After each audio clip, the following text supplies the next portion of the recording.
Welcome to Music Girl. In today's video, I'll be doing a TYLA review and analysis.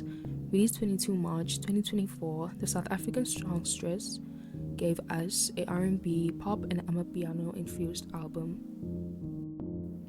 The intro is a recording of a studio session of a song with one of South Africa's biggest producers, Calvin Momo, and from the bit that I can hear, TYLA is singing in Zulu, and although this isn't the first time she does this, it adds a bit of culture as a girl from Joburg, as majority of the population knows this language, despite it being diverse in other cultures, and despite her also being partly. Via Apple Music, TYLA said, "I wanted to start off my album with something that was truly South African, something that showed people the roots of where I started. Before water, before all these mixtures, I secretly recorded a voice note when I was in a session with Calvin Momo. I loved hearing the people in the session speaking, hearing the language, the accents. It was so raw and real. Calvin Momo is my favorite amapiano producer. His music and his sound is my heart." And honestly, alluding back to this again, like when you listen to her song with Cool Drink, Getting Late, like it's amapiano straight, okay? And that's what I thought she was gonna do, but I don't know, I guess as time went on, she just kept on adding layers, and this is how we came about to this. In the song, she knows that this person is no good and she should stay away. In the lyrics, "I know that it's danger, I know that I'm safer running." With the harmonies required delivering the chorus, this song to me sounds more like North Africa or Nigeria. Like that's where the sound would be popular to me. What I also noticed is that it's the remedy to the song Butterflies. I also found this writing piece from Genius, and it says, "The second track of TYLA's self-titled debut album, Safer, is an Afro-infused R&B song, exploring the polarized emotions that come with pursuing a romantic relationship. Backed by heavy-hitting Afro-inspired percussion and chant-like background vocals, Safer elicits the ideas of emotional preservation, fear, and learning from the past." Like this is honestly one of my favorite songs from the album. Like I like the whole thing, but Butterflies and Safer, guys, just hits different. Truth or Dare relates to the circumstance that a person loses your value until you're gone. The subject of the song is questioned in their intentions. They couldn't love TYLA before success, and they're calling back. And as I write this, I'm realizing that the remedy to this song is number one with Thames, but TYLA's voice here stands out for me, especially the harmonies with the ooh sound in the background. Number one with Thames is that infusion of amapiano and Afro beats again. This song is a song that we need to hear every once in a while, with the lyrics, no compromising. The percussions give way to dance your worries away as you're free from the grip in the world and you leave that place that doesn't serve you anymore. As they duet together, the message drives deeper. One of my highlights with the song is the harmonizing that Thames does at the end of the song. In an article, Lyrics Layers, it is said that TYLA featuring Thames delivers this message with a blend of musical styles that may include elements of R&B, soul, and pop. The collaboration with Thames, known for a soulful voice and introspective lyrics, adds depth to the song's theme of self-discovery and independence. The song resonates with anyone who has faced the challenges of walking away from a relationship or situation that no longer serves their growth or happiness, and it serves as a reminder of the importance of self-love and self-respect. Breathe Me has a melody that is just floating ever so subtly, and this is just that minor detail that had me, but she's bold in her lyrical content and she's saying, "You don't need no air, just breathe me." And the chorus is just fitting. This song leans more into Afrobeats, but the melody has R&B elements. She uses her voice in an airy way, which brings out a softness, even as she conveys that this person only needs her.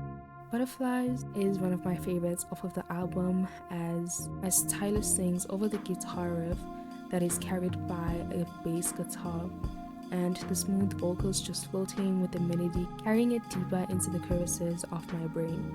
This song is quite the experience with its emotional persuasion in the lyrics, and TYLA's ability to deliver it through her voice and the harmonies that are just perfectly stacked. The message, on the other hand, is about the encountered relationship between her and someone who has her confused, in a maze, trapped in their rule. The deceitfulness has her fed up despite the love being so addicting for her.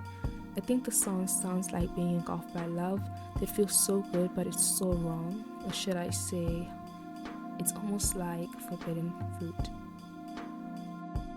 On and On is R&B and Amapiano. The lyrics, Body Like It's 9 to 5, encapsulates the song right into the era, especially with the R&B scene. If there was a music video for the scene, I would hope for it to be 90s themed, with the fashion and how people then went on dates, and definitely a party scene too because of the lyrics, I just want to dance all night.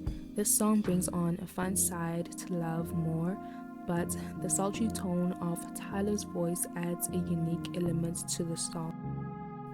Jump with Skitty Bang and Ghana is a bouncy Afrobeats jam. Its sound leans into multiple cultures, and the percussions, which have house elements, notably in the beginning of the song, remind me of how South African teens would study the rhythm of the bass and move in synchronity of that bass.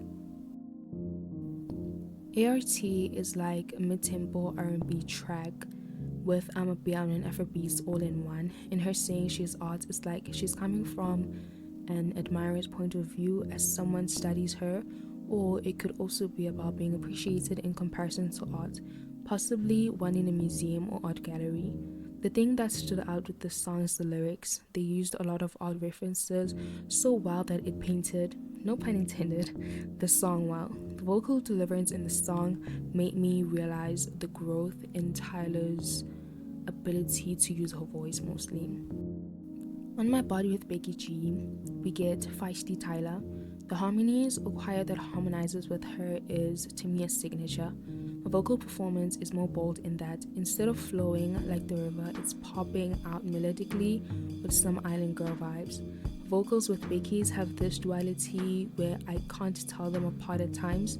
What I like about this collab is that TYLA said that it just happened organically. Rebecca was in the studio next to hers and she had asked her to be on the song. And with Becky, it's that I didn't think that she'd ever be on an Afrobeats inspired song, but here we are. The guitar to Priorities reminds me of Sanal Musician and Prince KB hits like Charlotte with Ladies Lamar. And while we're on the topic of Ladies Lamar, this song in particular reminds me of Castles, even in the melody, but TYLA speaks about spreading herself thin. She's pleasing someone at her expense. It's almost like how fame tends to be perceived, but it's a reminder to make yourself number one again. I like how TYLA is consistently talking about self-care. It reiterates the confidence that we constantly see TYLA give in the way she carries herself. Vocal performance on this track is soothing in the way that you could play it for an ambient mood. So Lost by TYLA gives me nostalgic tones in the softness of the piano when it begins.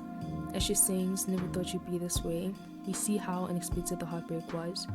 Popular with a lot of house songs, when the beat drops, there isn't that much singing in the song, which gives the producer more of the spotlight before TYLA sings again. This song was also released before she blew up, and at the time I really thought that this would be the interpretation of her sound to drive deeper into the Afro soul genre. This song has Amapiano and R&B elements to it, and it would definitely be a hit at a Sunday chillers with like Bride Meat or something. Water by TYLA not only catapulted her to fame, but it proved to be a pop song that still remains in the charts till this day, after almost a year of it being released. The remix with Travis Scott being the last song on the album, TYLA said that it was made that way to bring it all back to where her career started to bloom. And honestly, with the Travis Scott remix, I was like, when I heard, I was like, where's Travis going? But because I've been playing this album since the release, let me see, March, April, May, June. So I've been listening to this album for like 4 months now, and it just goes now. I'm just like used to Travis, like it's lit, you know. What do you think about the album? Lit, no skips. The ART music video is shot in what looks like a Renaissance building with its ceilings. TYLA is positioned in a way that models pose for paintings as she sings the lyrics. Her dress is also giving Bridgerton-esque. The plants behind her remind me of the jungle, like she's the tiger and the palace is her jungle. As a twist in the end, we see that TYLA was the painter all along, and the boy was just admiring her work. Truth or Dare music video was directed by Nabil, creatively directed by Tado, also known as the Gemini, was shot in Portland, Jamaica. The house that it was shot in gives the classic 90s house that I see growing up in the movies, and the video also gives a nostalgic tone as TYLA breaks the fourth wall by looking into the lens as she proceeds to look out from the curtain. She walks out with the confidence of a model as she meets her ex-love interest in a purple lavender Mustang, but instead she ditches him for her best friend's ride instead. It has me thinking about the "you had me but you lost me," but in visual form.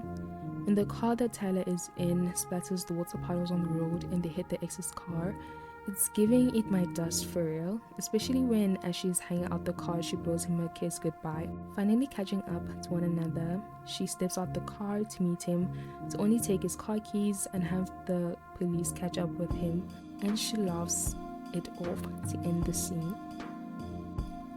The Jump music video was shot in various locations in Johannesburg, also known as Joburg, South Africa, where TYLA exposes parts of township life through the music video. From her having her hair braided outside while separating hair pieces, this scene also includes the tutu blankets hanging on the laundry line and little girls playing skipping rope, which they're also playing a game that looks like Khadi Khadi Chokisi before we see Skilly Bang with a group of other men sitting in what seems to be squatter camp. We get flashes of the Tarvin and TYLA standing on the balcony flats that are said to be in Hellbro, stepping out of a shack, Nkuku, or should I say Zozo, and using it as a backdrop. We are teleported to a game of dices gone wrong between a group of guys. The likely reason here is that one feels robbed of the winnings that should have gone to them.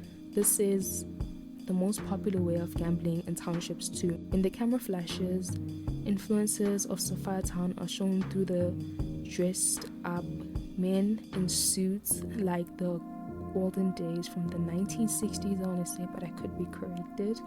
Moving on, those gents that were fighting over the game then break into a Bantula dance outside what we call a Spiza shop, also known as tuck shop, also known as a convenience store all in one.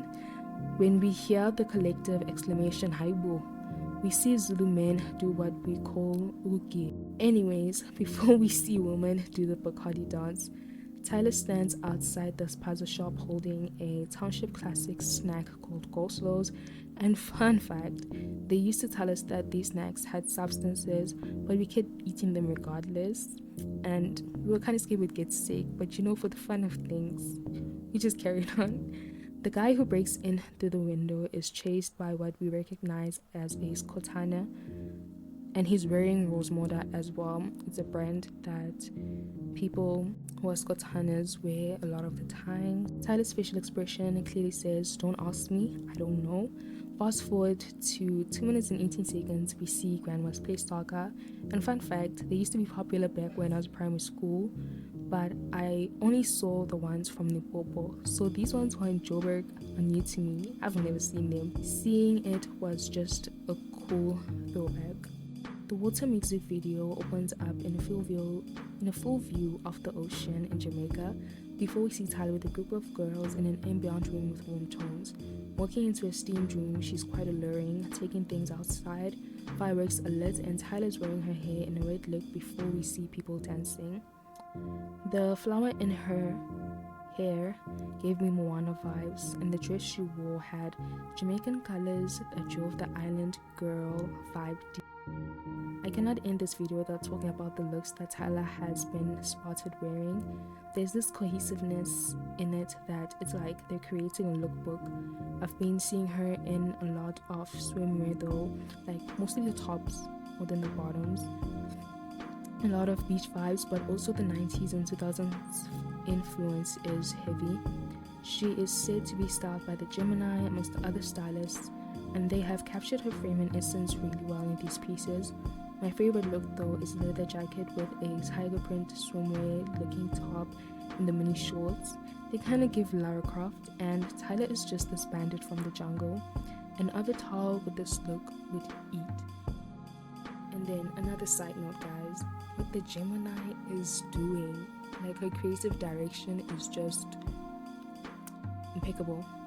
I do not want to lie. And the other thing with her is that what you see is what you get. It's almost like she embodies what she does, and that is something that really translates for me. And I just hope that this girl goes very far, because what she's doing is amazing. Anyway, to close off, TYLA has surpassed 1 billion streams on Spotify, and she's proving to be beyond water. And TYLA's debut did what a debut album is supposed to do, and I'm here for it. This album will age well, and it will be one of the greatest albums of our time. With her now going on tour, rather performing live again, I can't wait to see her growth. Thank you for watching. Music Girl, signing out.